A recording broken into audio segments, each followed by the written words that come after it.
country, and their conversation could be overheard, and they may get some sympathetic ears from a few other soldiers or something, and then they end up labeling everybody that's connected with them.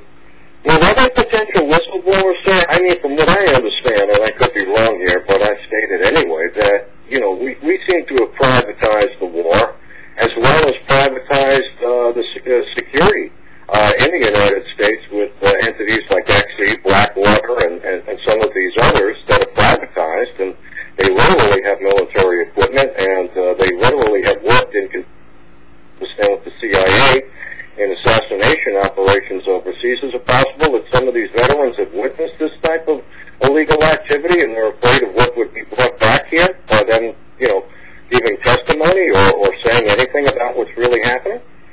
Right. I've heard this Blackwater thing, I don't think we really know what all is behind that or what's involved. But yeah, when we start privatizing security forces there and giving weapons, it's certainly not good. The situation we're in over there is not good to start with. But yes, I'm sure some of these veterans that seen this or watched it and know they're probably under stress. They may want to reveal what they've seen or what's going on, but they probably fear for their life or their family or the future. They could be labeled as being mentally unstable and, put in some institutions or certainly get them out of the public light pretty quick. So, and that seems to be a case even with targeted individuals where they attempt to do that as well, where they take people off the street. And we'll get into that momentarily, because I really would like, if I can, to ask you what I can ask you about targeted individual scenarios, because I know that you have been contacted by many people and organizations regarding that issue. I was just wondering if you were aware of a lady by the name of Connie Marshall in Kentucky. She's a mayoral candidate, and she's running for mayor in Kentucky, and she claims that she's being stalked and she's not getting assistance from the local police. Her mail is being sabotaged, and she's being surveilled and all that. Now, I mean, when I hear this about a public official coming under attack,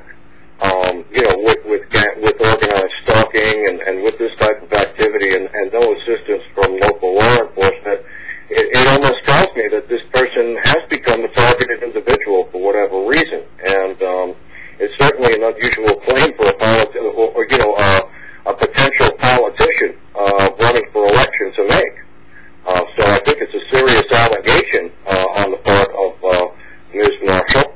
And I'd like to get into that a little bit further with you, because I know that you're in the thick of this thing. You speak with Senator Ron Paul, and I know I've listened to him many times, and they discuss about what the CIA is an out of control entity, which is his quote, and a lot of the agencies that are really running amok here in this country.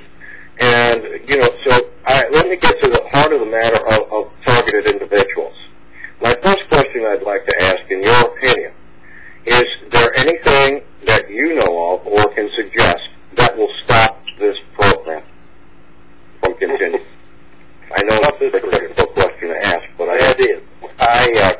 And first off, let me say, it's a little bit of risk what I've done the last couple of 3 years, kind of go public and saying, we've got individuals that's being targeted by our military or by our government, and people look at you kind of funny. There's been a couple newspaper articles. They have, so far they've been fairly positive. They haven't called me a loony or goonie right off the top there, but then I've had many people call me, and the lady, Miss Marshall, may have called me. I get, during the day, maybe somebody called me someplace around the country and explained to me their plight they're under and the stress they're under and that, and I just, I feel very bad that I cannot give them the help they need.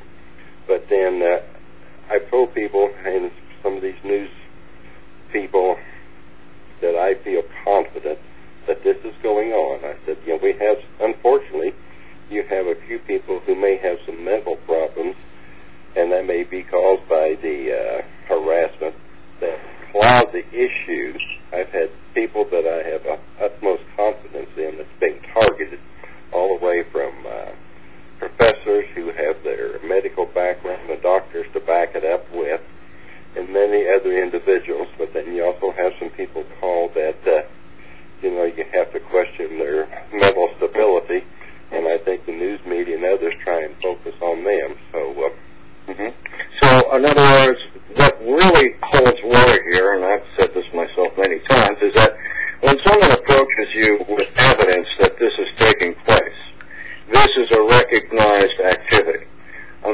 if someone says to you, I've been illegally implanted, and shows you an MRI or sends you an MRI or can prove that, radio signals are present in their residence or, anything like that, they become more of a reliable